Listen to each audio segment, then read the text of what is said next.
മാഷ് എൻ്റെ അരികിലെത്തി മുഖത്തേക്കൊന്ന് നോക്കിയിട്ട് അച്ഛനോടും അമ്മയോടായിട്ട് പറഞ്ഞു തുടങ്ങി. അപ്പയും അമ്മ അറിയുന്നുണ്ടോ, നമ്മൾ ഇത്ര പേരും ഇവിടെ നിന്ന് സംസാരിക്കുമ്പോൾ ഒരു ഹൃദയം ഇവിടെ നിന്ന് വിങ്ങുന്നത്? മറ്റാർക്കും അത് കാണാൻ കഴിഞ്ഞെന്ന് വരില്ല, പക്ഷേ എനിക്കത് അറിയാൻ സാധിക്കും. അത് കേട്ടിട്ടെന്നോണം പെട്ടെന്ന് അവരുടെ രണ്ടുപേരുടെയും നോട്ടം എന്നിലേക്ക് വന്നത്. ആരെയും നോക്കാൻ ധൈര്യമില്ലാതെ മുഖം കുനിച്ച് ഞാൻ അവിടെ നിന്നു. പിന്നെയും മാഷ് പറഞ്ഞു, ആരോടും ഒന്നും ഞാനിപ്പോൾ പറയണമെന്ന് ആഗ്രഹിച്ചതല്ല. അത് മറ്റൊന്നും കൊണ്ടല്ല, എൻ്റെ നന്മയെ ആഗ്രഹിച്ച് മാത്രം സ്വന്തം ഇഷ്ടം മനസ്സിൽ ഒളിപ്പിച്ചവളാ അമ്മ. നാഴികയ്ക്ക് 400 വട്ടം വിളിക്കുമല്ലോ എൻ്റെ മോളെ, എൻ്റെ മോളെന്ന് ഈ നിൽക്കുന്ന നന്ദുവിനെ. അവളെയാണ് ഞാൻ സ്നേഹിക്കുന്നത്. അങ്ങനെ പറയുന്നതിലും ഉത്തമം സ്വന്തം പ്രാണനേക്കാൾ എനിക്ക് വില നൽകുന്ന പെണ്ണെന്ന് പറഞ്ഞതാവും. അത് കണ്ടില്ലെന്ന് ഞാൻ കുറേ നടിച്ചതാ. സ്വന്തമാകുമെന്ന് ഉറപ്പില്ലാഞ്ഞിട്ട് പോലും എന്നെ സ്വന്തമായി കണ്ടവളാ ഈ നിൽക്കുന്നത്. കണ്ണ, എന്തൊക്കെയാ നീ പറയുന്നേ? നന്ദുമോളെ നിനക്ക് ഇഷ്ടമാണെന്നോ? അവള് നീ പഠിപ്പിക്കുന്ന നിന്റെ വിദ്യാർത്ഥിയാണ്. അതുപോലെ തന്നെ അവളുടെ വീട്ടിൽ സമ്മതിക്കുമെന്ന് നീ കരുതുന്നോ? അച്ഛനാണ് അത് ചോദിച്ചത്. അച്ഛ ശരിയാണ്, മറ്റുള്ളവരുടെ കണ്ണിൽ അവൾ എൻ്റെ വിദ്യാർത്ഥിനി തന്നെയാണ്. പക്ഷെ ഞങ്ങൾക്ക് മുമ്പിൽ എത്രയോ ഉദാഹരണങ്ങളുണ്ട്, അങ്ങനെ സ്നേഹിച്ച് വിവാഹം കഴിച്ച് സന്തോഷമായി ജീവിക്കുന്നവര്. അതുപോലെ അവളുടെ വീട്ടിൽ സമ്മതിക്കൂ എന്നത് എനിക്കൊരു ഉറപ്പുണ്ട്, അത് നടക്കുമെന്ന്. അങ്ങനെ നടന്നില്ലെങ്കിൽ പോലും ആ മാതാപിതാക്കളുടെ കണ്ണീര് കണ്ട് ഞാൻ അവളെ കൊണ്ടുവരാനൊന്നും പോകുന്നില്ല. എന്നാലും ഞാൻ വിളിക്കുന്ന ദൈവം എനിക്ക് മനസ്സിൽ നൽകുന്ന ഒരു വിശ്വാസമുണ്ട്, ഈ ജന്മം തന്നെ എൻ്റെ നല്ല പാതിയായി ഇവളെ എനിക്ക് നൽകുമെന്ന്. മോനെ, അമ്മ ആഗ്രഹിച്ചിരുന്നു നന്ദുമോളെ പോലൊരു കുട്ടിയെ നിനക്ക് കിട്ടണമെന്ന്. പക്ഷേ അച്ഛൻ പറഞ്ഞതുപോലെ മറ്റുള്ളവർക്ക് മുമ്പിൽ നിങ്ങൾ പരിഹാസരായി നിൽക്കുന്നത് ഓർക്കുമ്പോൾ എനിക്കൊരു വെപ്രാളം. അമ്മ പറഞ്ഞു, അമ്മേ, ജീവിക്കാൻ പോകുന്നത് ഞങ്ങൾ രണ്ടുപേരുമാണ്. അവളെ ഒരു മരുമകളായി സ്വീകരിക്കേണ്ടത് നിങ്ങൾ രണ്ടാളുമാണ്. അതുകൊണ്ട് എനിക്ക് മറ്റുള്ളവർ എന്തു പറയുന്നതിനെ കുറിച്ച് യാതൊരു വേവലാതിയുമില്ല. പിന്നെ ഞാനൊന്ന് പറയാമേ, ഈ ലോകത്തിന് ഇവക്ക് പകരമായി എനിക്ക് എന്ത് തന്നെ തരാമെന്ന് പറഞ്ഞാലും അവളെ ഞാൻ പാതി വഴിയിലിട്ടിട്ട് പോവില്ല. കാരണം അമ്മ തന്നെയാണ് ഞങ്ങളെ പഠിപ്പിച്ചിട്ടുള്ളത്. ഒരു പെണ്ണിന്റെ മനസ്സും അതിൽ അവൾ ആരും കാണാതെ ഒളിപ്പിക്കുന്ന നൊമ്പരങ്ങളും. നമ്മൾ ഈ കാര്യങ്ങൾ സംസാരിച്ചു തുടങ്ങിയപ്പോൾ നിമിഷം മുതൽ അവളുടെ ഹൃദയം വിങ്ങിപ്പോടുന്ന ഞാൻ അറിയുന്നുണ്ടായിരുന്നു.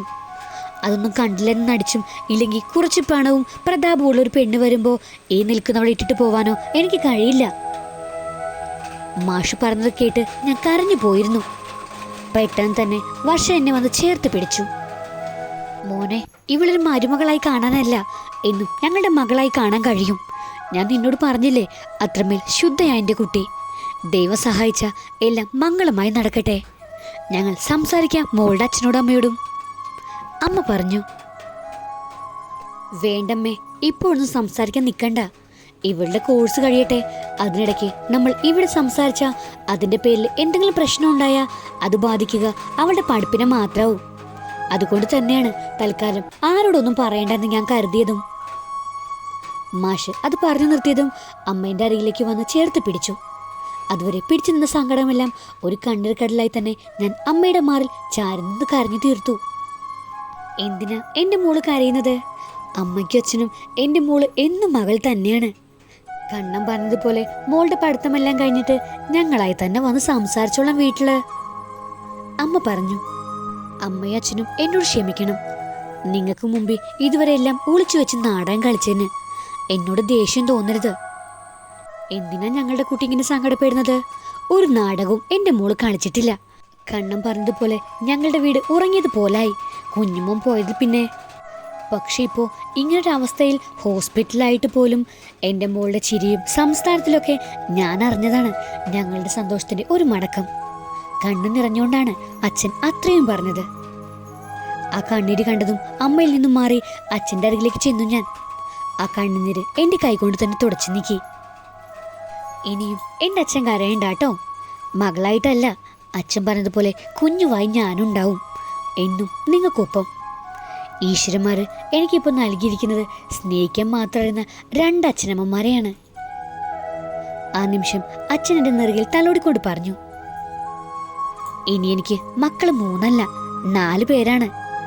അപ്പയുടെ പൊന്നുമോളായി നീയും. ശരിക്കും ഞാൻ അറിയുമായിരുന്നു അന്ന് അഖില പറഞ്ഞത്, ആ വീട്ടിലെ അതിർവരമ്പുകൾ ഇല്ലാത്ത സ്നേഹത്തിന്റെ കരുതൽ. അച്ഛൻ്റെ ആ തലോടിൽ ഞാനൊരു കുഞ്ഞുമകളായി മാറിയതുപോലെ തോന്നി എനിക്ക്. അല്ല, മാറി, അതാണ് സത്യം. ഞാൻ നോക്കിയപ്പോൾ മാഷിന്റെ കണ്ണിൽ നിന്നും കണ്ണീർ കണങ്ങൾ പൊഴിയുന്നത് ഞാൻ കണ്ടു. മഴ പെയ്ത് തോർന്ന ആകാശം കണക്കെ ശാന്തമായി മാറിയിരുന്നു അവിടം. കളിച്ചിരികളും സമയം പോയതും ഞാനും വർഷയെ അറിഞ്ഞില്ല. അമ്മ വന്നപ്പോഴാണ് ഞങ്ങൾ അത് ശ്രദ്ധിക്കുന്നത്. അമ്മ വന്ന് മാഷിനോട് എല്ലാവരോടും സംസാരിച്ച് ഞങ്ങൾ ഇറങ്ങാൻ ലേറ്റായി. എല്ലാവരോടും യാത്ര പറഞ്ഞിറങ്ങുമ്പോൾ അതുവരെ ഇല്ലാത്തൊരു സങ്കടം ഉള്ളിൽ വന്ന് നിറഞ്ഞത് ഞാൻ അറിഞ്ഞു. അമ്മ മുൻപേ കാറിലും ഞാനും വർഷ പിന്നാലെ വർഷയുടെ വണ്ടിയിലുമായിരുന്നു. നന്ദു, ഡി നന്ദു. എന്താടി, എന്തു പറ്റി? നീ ചുമ്മാ ഒന്ന് വിളിച്ചാൽ എനിക്ക് കേൾക്കും. പിന്നെ എന്തിനാ കിടന്ന് അലറുന്നേ? ഈ ഹെൽമെറ്റ് എല്ലാം വെച്ച് നിനക്ക് ചെവി കേൾക്കുമോ ഇല്ലയോ എന്ന് എനിക്കെങ്ങനെ അറിയും? അതുകൊണ്ട് വിളിച്ചു പോയതാ കളക്ടർ പൊണ്ടാട്ടി, വർഷ പറഞ്ഞു. മതിയടി മതി, നീയൊക്കെ നോക്കിക്കോ. എൻ്റെ മാഷി കളക്ടറായി തന്നെ പോസ്റ്റിംഗ് കിട്ടും. അപ്പോൾ ഈ വിളിച്ചത് മാറാൻ തന്നെ വിളിച്ചോണം കേട്ടോ, ഞാനും പറഞ്ഞു. ആയിക്കോട്ടെ ആയിക്കോട്ടെ, ഞാൻ വിളിച്ചേക്കാം. ഞാനും പ്രാർത്ഥിക്കാം സാറ് കളക്ടറായിട്ട് വരാൻ. അതാകുമ്പോൾ കളക്ടർ പൊണ്ടാട്ടി അല്ലെങ്കിലും സാറ് പഠിപ്പിച്ച സ്റ്റുഡൻറ് എന്നുള്ള കുറച്ച് ജാടയിലും ഞങ്ങൾക്കും കാണിക്കാലോ. കാണിച്ചോ കാണിച്ചോ, എനിക്കെന്താ, നിങ്ങളും നിങ്ങളുടെ സാറുമായി. നമ്മൾ പാവം. നന്ദുവേ, ശരിക്കും ഞാൻ ഒരുപാട് പേടിച്ചു പോയിട്ടോ രാവിലെ അവിടുത്തെ സിറ്റുവേഷനൊക്കെ കണ്ടപ്പോൾ.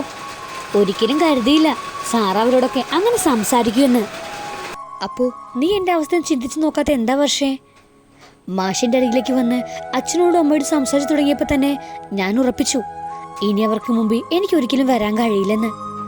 പക്ഷെ അവിടെയും ഈശ്വരന്മാർ എന്നെ കൈവിടാതെ ചേർത്ത് പിടിച്ചു. ശരിക്കും നീ ഭാഗ്യം ചെയ്തവളാ നന്ദു. അത്രയും സ്നേഹമുള്ള ഒരച്ഛനും അമ്മയും പിന്നെ നിന്റെ മാഷും. അങ്ങനെയെല്ലാം. ഞാനൊന്നും കൂടുതൽ പറയുന്നില്ല. അങ്ങനെ ഓരോന്ന് പറഞ്ഞ് ഞങ്ങൾ വീട്ടിലെത്തി. വർഷ എന്നെ ഇറക്കിയിട്ടാണ് പോയത്.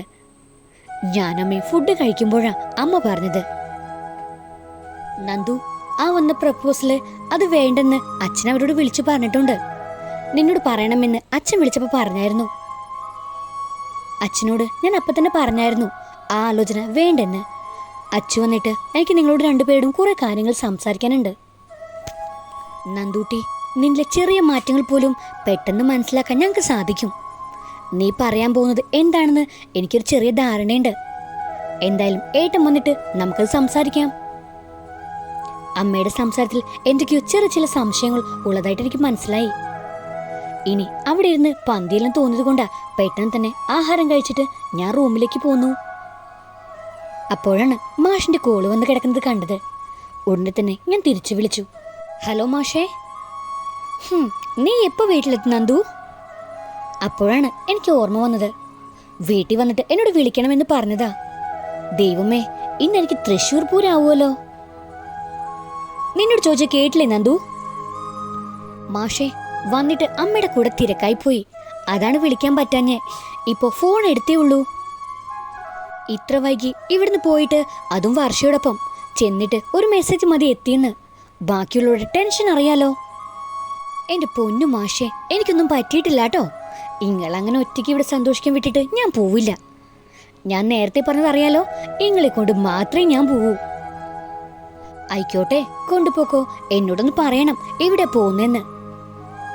എനിക്ക് ഇഷ്ടമുള്ളിടത്ത് ഞാനങ്ങ് കൊണ്ടുപോകും.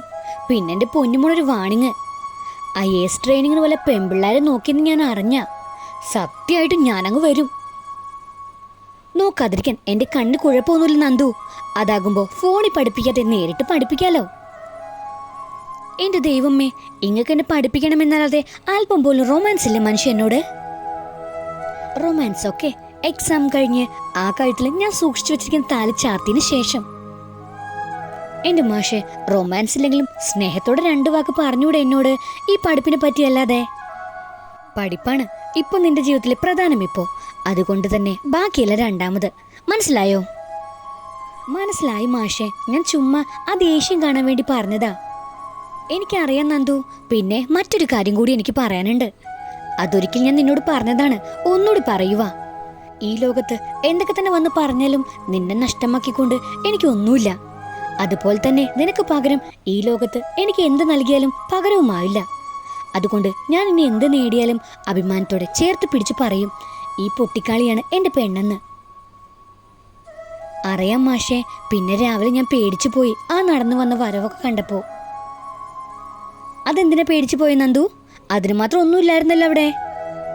ഓഹോ, ഇപ്പൊ അങ്ങനെയാണ് കാര്യങ്ങള്. ആ പാവം പിടിച്ച അമ്മാച്ചൻ ഇങ്ങളൊരു ഒറ്റ ആള് കാരണം മനുഷ്യൻ ഓടിപ്പോയത്. അത് കഴിഞ്ഞ് മാഷിന്റെ ആ വരവ് കണ്ടപ്പോ ഞാൻ ഓർത്തു സിനിമ സ്റ്റൈൽ ഒരു താലിക്കെട്ട്. ഷോ, ഞാൻ അങ്ങ് മറന്നുപോയി. ഇല്ലായിരുന്നെങ്കിൽ നമുക്ക് അങ്ങനെ ചെയ്യായിരുന്നു. പിന്നെ എനിക്കറിയില്ലല്ലോ എൻ്റെ മാഷിനെ. അതുകൊണ്ട് ഇങ്ങനെയുള്ള മഹാസംഭവങ്ങളൊന്നും എൻ്റെ ജീവിതത്തിൽ ഉണ്ടാവില്ലെന്ന് എനിക്ക് നല്ല ഉറപ്പുണ്ട്. അപ്പോ എൻ്റെ കൂടെ കൂടിയിട്ട് കുറച്ച് ബുദ്ധിയൊക്കെ വെച്ചിട്ടുണ്ടല്ലേ? അങ്ങനെയാണോ? വേണമെങ്കിൽ അങ്ങനെയും പറയാം, മാഷിന്റെ സന്തോഷത്തിന് വേണ്ടി. പക്ഷേ സത്യമായിട്ടും എനിക്ക് ഭയങ്കര ബുദ്ധിയെ പണ്ട് മുതല്. ചിരിയോടെ ഞാൻ പറഞ്ഞു. ശരി നന്ദു, എങ്കിൽ കിടന്നോ, നാളെ കോളേജിൽ പോകണ്ടായോ? കുറച്ചു നേരം കൂടി ഇരിക്കും മാഷേ. എന്തു പറ്റി നന്ദൂട്ടി? എന്തോ ഉണ്ടല്ലോ ആ മനസ്സിലൊരു സങ്കടം. മാഷേ, ഞാനൊരു കാര്യം ചോദിച്ചാ ദേഷ്യപ്പെടരുത്. എന്നോട് സത്യം പറയണം, മറുപടി എന്തായാലും. ഞാൻ പറഞ്ഞിട്ടുണ്ടല്ലോ നന്ദു നിന്നോട്, നിന്നെ വിളിച്ചിട്ടൊന്നും എനിക്കൊന്നും ഇല്ലെന്ന്.